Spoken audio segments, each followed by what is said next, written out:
por supuesto, no podemos dejar afuera en el análisis. Estamos haciendo este análisis con Javier Villamor, periodista y analista internacional, y hemos ido de lo general a lo particular. Y en este punto es importante hablar de un país que en las últimas semanas, como ya anunciamos anteriormente, pues ha generado noticia y ocupado titulares internacionales. Es el caso de España con esta situación, Javier, del PSOE, con acusaciones muy serias de corrupción, no solamente por parte del presidente del gobierno, Pedro Sánchez, sino también su esposa y parte de su círculo, ¿no?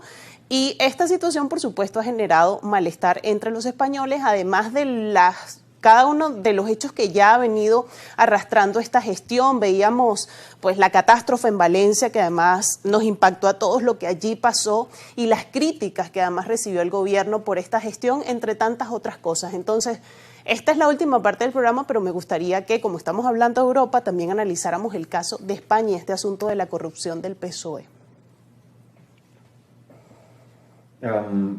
Bien, hay que entender la relación a nivel europeo para entender también lo que ocurre a nivel nacional, ¿no? La Unión Europea, al menos como se ha conocido hasta hace muy poquito, eran dos bloques principales, que es el Partido Popular Europeo, el EPP, y los socialistas y demócratas, el S&D, que se conoce.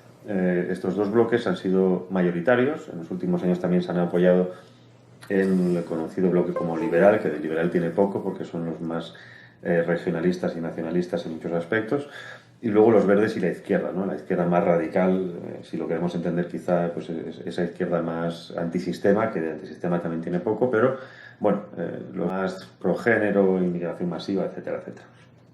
Bien, entonces esa comisión, ¿no? El principal poder está entre estos dos grupos, ¿no? Tenemos en el caso español actualmente Teresa Rivera, exministra de Transición Energética, es la primera vicepresidenta de la Unión Europea y precisamente también comisaria de esa transición energética. Por lo tanto, es una persona muy de confianza de Pedro Sánchez. Lo que ha ocurrido con España es que Pedro Sánchez llegó hace ya 8 años de gobierno, en principio estará hasta 2027, y bueno, pues el Partido Socialista siempre ha sido muy conocido por cierta intervención estatal, por no decir total, entre comillas, y por el proyecto federativo que tiene de España. Esto lo han reconocido abiertamente, la Constitución del 78, que fue el primer paso para poder regionalizar, federalizar una España que nunca se había imaginado así, ¿no? El caso es que, bueno, pues en los últimos años se han ido conociendo poquito a poco casos de corrupción que han ido afectando al núcleo principal de Pedro Sánchez. Hablamos de la mujer, de Begoña Gómez, que este miércoles también testificó nuevamente por un quinto presunto caso de corrupción. Hablamos de sus dos exsecretarios generales de organización, de Santos Cerdán y de su también exministro de Fomento, ¿no? Entonces, de Ábalos, de José Luis Ábalos. Uno de ellos está en la cárcel, el otro está soltando poco a poco píldoras informativas que pueden indicar muy bien el caso de corrupción. Hablamos también, por ejemplo, de relación con Venezuela, hablamos también de relación con República Dominicana, hablamos de una extraña servidumbre con Marruecos.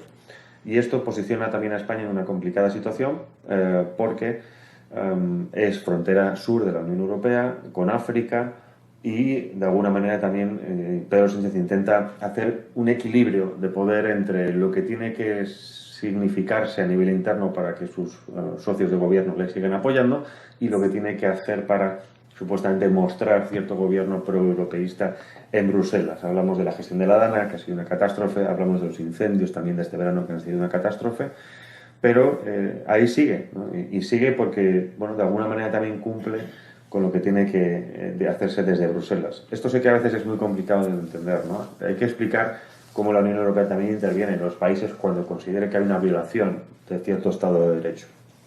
Bruselas ha intervenido directamente en Hungría, amenazó también a Polonia. Las consecuencias es la congelación de miles de millones de fondos de la Unión Europea que asfixian obviamente al país cuando en este caso no interesa que tenga cierto corte ideológico. Hungría es conservador, Bruselas es abiertamente woke, si lo queremos entender así. Pedro Sánchez, el Partido Socialista en España, ha violado sistemáticamente el Estado de Derecho. O sea, es posiblemente el país más autoritario de la Unión Europea. Hablamos del control de la justicia, de grandes partes de los medios de comunicación, hablamos del asalto al Tribunal de Cuentas, de la transparencia, por ejemplo, del Estado, hablamos del medio público Radio Televisión Española, completamente ideologizado, hablamos de los sistemas educativos, hablamos de todo tipo de cosas que uno se puede imaginar, mucho más violentas de lo que la gente conoce. En España en Europa no se conoce realmente lo que está pasando en España, ¿no? No sé si porque no interesa muy bien, porque estamos en esa parte de la Unión Europea, o bien porque se quiere correr un túpido velo sobre lo que hace el Partido Socialista. Pero el Pedro Sánchez hace mucha más violación, perdona este verbo, ¿no? Viola mucho más el Estado de Derecho de lo que hace cualquier Estado miembro de países del este. Entonces, ahí muchos no entienden por qué en este caso España continúa esta senda mientras se está conociendo lo que se está conociendo, ¿no? Hablamos de, repito, casos de la mujer, de Begoña Gómez, en el que se estudia o se está estudiando, analizando, investigando ese posible beneficio por ser la mujer del presidente del gobierno estando en Moncloa. Hablamos de una estructura que se conoce como el juez, la estructura de Santos Cerdán, que hablan de ya estructura mafiosa, del cobro de comisiones enormes por parte de algunos políticos con algunos empresarios. Hablamos de, recordemos el golpe de Estado catalán en el 2017, que Puigdemont sigue fugado de la justicia española en la Unión Europea y nadie nos lo entrega, ¿no? Son situaciones bastante complicadas de entender y que por eso también daña la imagen de la Unión Europea. Es decir, si realmente no hubiera cierta hipocresía en los mensajes tanto del gobierno de España como del gobierno de Bruselas, la situación no sería tan tensa. Pero es muy difícil no comparar.